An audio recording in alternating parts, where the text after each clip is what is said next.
do inimigo contra o Filho de Deus. E era assim, no momento de guerra, Davi se via totalmente cercado. Eleva os meus olhos para os montes, de onde me virá o socorro? É o Senhor quem traz socorro. O Senhor tem poder de intervir e nos dar vitórias nas batalhas. Lembre-se sempre, não importa o contingente, quantos soldados nós tenhamos que enfrentar. Lembre-se que ali em Megido, perto do ribeiro de Quizon, ali vemos que Débora conduzindo, uma mulher conduzindo um exército junto com Baraque, um exército sem muitos equipamentos de guerra, puderam vencer carros de ferro, porque o Senhor interviu e fez o ribeiro transbordar. Os carros de ferro ficaram atolados e Israel venceu os carros de ferro de Cícera, o exército de Cícera. Louvado seja o Senhor Jesus Cristo. Veja como ele reconhece: uma coisa peço ao Senhor e a buscarei, que eu possa morar na casa do Senhor todos os dias da minha vida, para contemplar a beleza do Senhor e meditar no seu templo.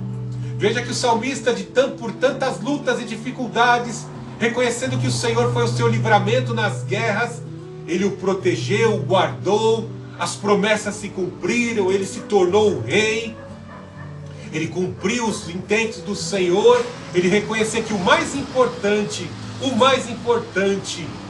ele pedia e buscava. Muito cuidado, tem muita pessoa pede, mas para de buscar quando o Senhor prova se verdadeiramente a pessoa quer. E às vezes a pessoa está pedindo, mas E outra, sem contar também que o nosso Deus da onisciência, às vezes a pessoa está pedindo e a pessoa depois de um tempo vai desprezar, não vai valorizar aquilo que conquistou. Quantas pessoas nos dias de hoje não valorizam aquilo que pediu?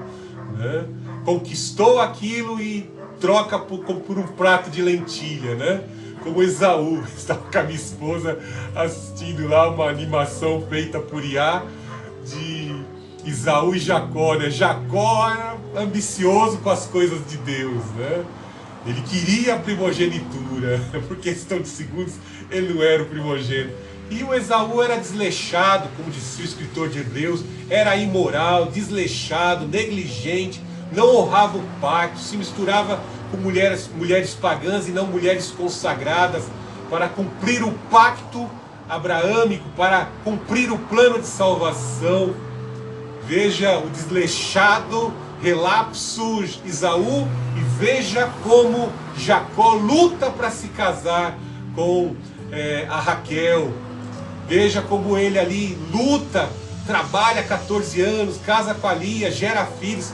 Desse filho, de um dos filhos de Judá, vai nascer ali aquele que vai gerar o pai tutor do Senhor Jesus Cristo. Veja os intentos diante da bênção da primogenitura na vida de Jacó, de Esaú desleixado, e Jacó, aquele que luta com Deus, que é perseverante. E a gente vê aqui, peço ao Senhor e a buscarei. Buscai ao Senhor enquanto se pode achar. Pedi, batei e abrir-se-vos-á. Nós somos estimulados pelo salmista no verso 4 a buscar o Senhor. Aonde? Na casa do Senhor. Quantos que por qualquer motivo hoje abandonam as suas congregações? Como diz o escritor de Hebreus, ali naquele momento de intensa perseguição, que Nero perseguia a igreja, o sistema religioso dos fariseus perseguia a igreja de Cristo Jesus, o Senhor. E ele estimula: continuem firmes, minha alma não se alegra com aquele que recua. Deus permite a prova, Deus permite a dificuldade, a pessoa recua, para de buscar, para de pedir, fica estagnada. E quando fica estagnada, para de buscar ao Senhor, passa-se também a não viver uma vida de consagração. Passa-se também a não viver uma vida de estímulo nas promessas de Deus. Não fica vigilante quanto à vinda do Senhor. Nesses últimos dias, onde vemos a maldade se proliferar, a degradação, a degeneração do povo, em especial a apostasia da igreja, a apostasia da liderança, quanto aos valores que estão ali nas epístolas pastorais, muitos se desestimulam. se desestimulam até pelos escândalos que ocorrem a de ir à casa do Senhor, mas Davi não. Davi poderia até ver a corrupção do sacerdócio na casa de Eli, em especial naquela época, né? Tanto é que um da família de Eli o ajuda, né? O sacerdote de Nob ali, o Abiatar, né? Mas ele poderia ver corrupção na casa do Senhor, mas ele continuava firme, com o foco no Senhor, que lhe fez as promessas, para contemplar a beleza do Senhor e meditar no seu templo. Homem nenhum jamais viu a Deus, mas ele contemplava a beleza de Deus nos livramentos, porque nos momentos ali ele se via diante da morte, mas o livramento ocorria. Exércitos se acampavam ao redor dele, mas ele via o livramento do Senhor, e o Senhor o salvando nas adversidades. Veja que ele fala, meditar no seu templo. Quando estamos orando, nós citamos as palavras. E quando citamos a palavra de Deus, os versos da palavra de Deus, nós meditamos. E já vamos imaginando o cumprimento dessa promessa em cima daquilo que nós estamos buscando. Meditar no conselho do Senhor, quando fala acerca da paciência, como está sendo citado no último verso, né? No verso 12, no 13 e no 14. Eu creio que viverei a bondade do Senhor na terra dos viventes. Espere no Senhor, anime-se, fortifique-se o seu coração. Espere, pois, no Senhor. Estamos convocados a esperar, né? Meditar no Senhor. Ele está no controle da situação. Ele não nos abandonou. Veja no verso 5, pois no dia da adversidade Ele me ocultará no seu abrigo, no interior do seu tabernáculo me acolherá, Ele me porá no alto de uma rocha. Davi, como eu disse, encontrou acolhimento em fuga da perseguição do invejoso, que o perseguia, melhor dizendo, Saul, e ele encontra ali auxílio entre os sacerdotes de Nob. Toda a casa de Eli, entre aspas, ali vai ser destruída por Saul, mas ele encontrou o acolhimento, encontrou até provisões dos pães da preposição dentro da casa do Senhor. Davi teve essas experiências. Imagine Jesus, o Filho de Deus, encontrando acolhimento dentro da casa do Senhor.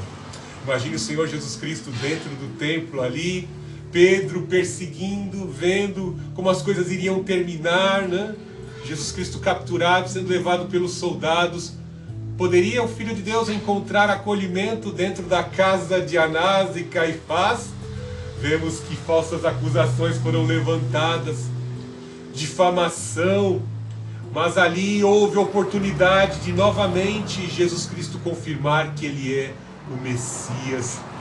Às vezes nós pensamos isso, para que declarar que Jesus Cristo é o Filho de Deus, que Ele é salvação, diante de tanta resistência, diante de tanta corrupção? Temos que, como Jesus e como Davi, ser acolhidos no Senhor, continuar afirmando, continuar estimulando as pessoas a verem o milagre do Senhor dentro da casa do Senhor, estimular as pessoas a continuarem indo, porque se o foco for em homens, as pessoas vão falhar, como Davi falhou. Se o foco for no Abraão, Abraão falhou também em algumas fases. Não podemos viver uma vida dessa forma, mas olhar para aquele que venceu, aquele que foi levado para a casa de Anás e Caifás, para ali uma das partes do templo. O Senhor Jesus Cristo prevaleceu, porque ali dentro do templo se manifestou aquilo que o Filho de Deus haveria de dizer, dito que ele ressuscitaria, pois a glória da segunda casa será maior que a primeira. E no momento exato em que o Senhor Jesus Cristo deu ali o seu último suspiro, o véu que separava o lugar santo do Santíssimo dentro do templo de Herodes rasgou-se de cima a baixo, indicando que Deus acolheu o seu filho, aceitou o sacrifício, aceitou a obra realizada pelo seu filho. Olhando para Jesus, nós não podemos nos desestimular, mas confiar na palavra.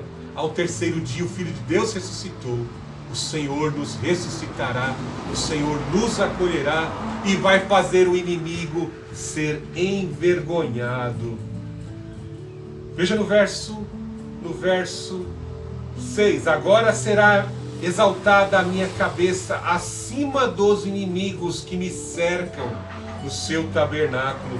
Oferecerei sacrifício de júbilo, cantarei e salmodiarei ao Senhor.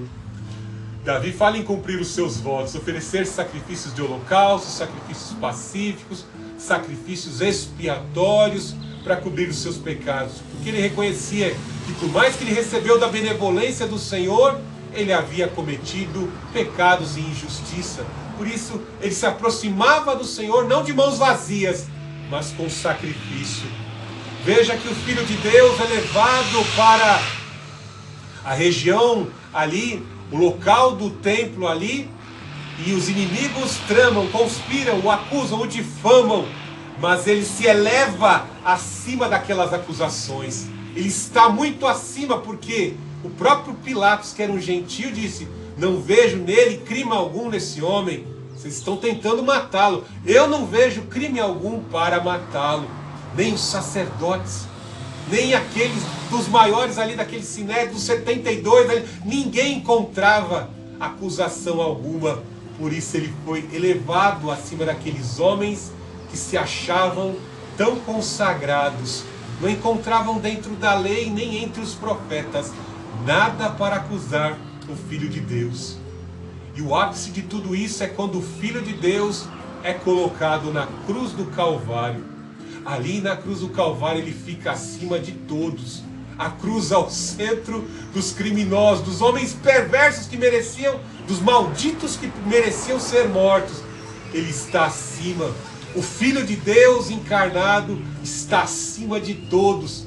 E ali os que cercavam, como está dizendo aí no verso 3, estavam cercando. Vamos ver se Elias vem buscá-lo. O que afirmou o Senhor Jesus: Eli, Eli, lama sabachthani, né? Deus meu, por que me desamparaste? Naquele momento de trevas, de escuridão, eles estavam ali. Vamos ver se Elias vem salvá-lo. Resistindo até o fim. Aqueles homens perversos resistiram até o fim, negando que Jesus Cristo era o Senhor, negando e resistindo a palavra de Deus. E ali o Senhor Jesus Cristo morre, mas ele foi elevado acima de todos eles. Veja no verso 7. Ouve, Senhor, a minha voz, eu clamo, tem compaixão de mim, responda-me. Ó, meu coração me socorre, busquem, o meu coração me ocorre, busquem a minha presença. Buscarei, pois, ao Senhor a tua presença. Não me escondas, Senhor, a tua face. Não rejeites com ira o teu servo. Tu és o meu auxílio. Não me deixes, não me abandones, ó Deus da minha salvação. No versículo 7 ao 9, o salmista aqui fala do âmago das suas aflições, dos seus sofrimentos, quando ele se via perseguido, quando ele se via difamado, em diversas fases da sua vida. Aqui é o próprio Filho de Deus, naquele momento de tortura na cruz do Calvário. Chegou um ponto que eu acredito que na vida do Senhor Jesus Cristo ali, naquela experiência, ele aprendeu por aquilo que padeceu, já nem doía mais, pois o seu corpo se tornou uma ferida aberta por tantas agruras que sofreu ali. Sua alma estava assim dolorida de ver tanta maldade. Deus meu, por que me desamparaste?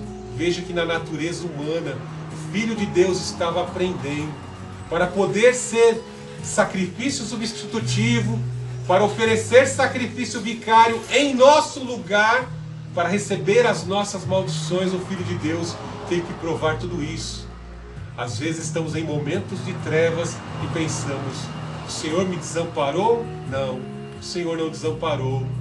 O Senhor Jesus Cristo faleceu naquele dia de Páscoa, mas ao terceiro dia ele ressuscita. Somos orientados a perseverar, somos orientados a continuar buscando ao Senhor. No verso 11, o verso 12, ele fala da vontade.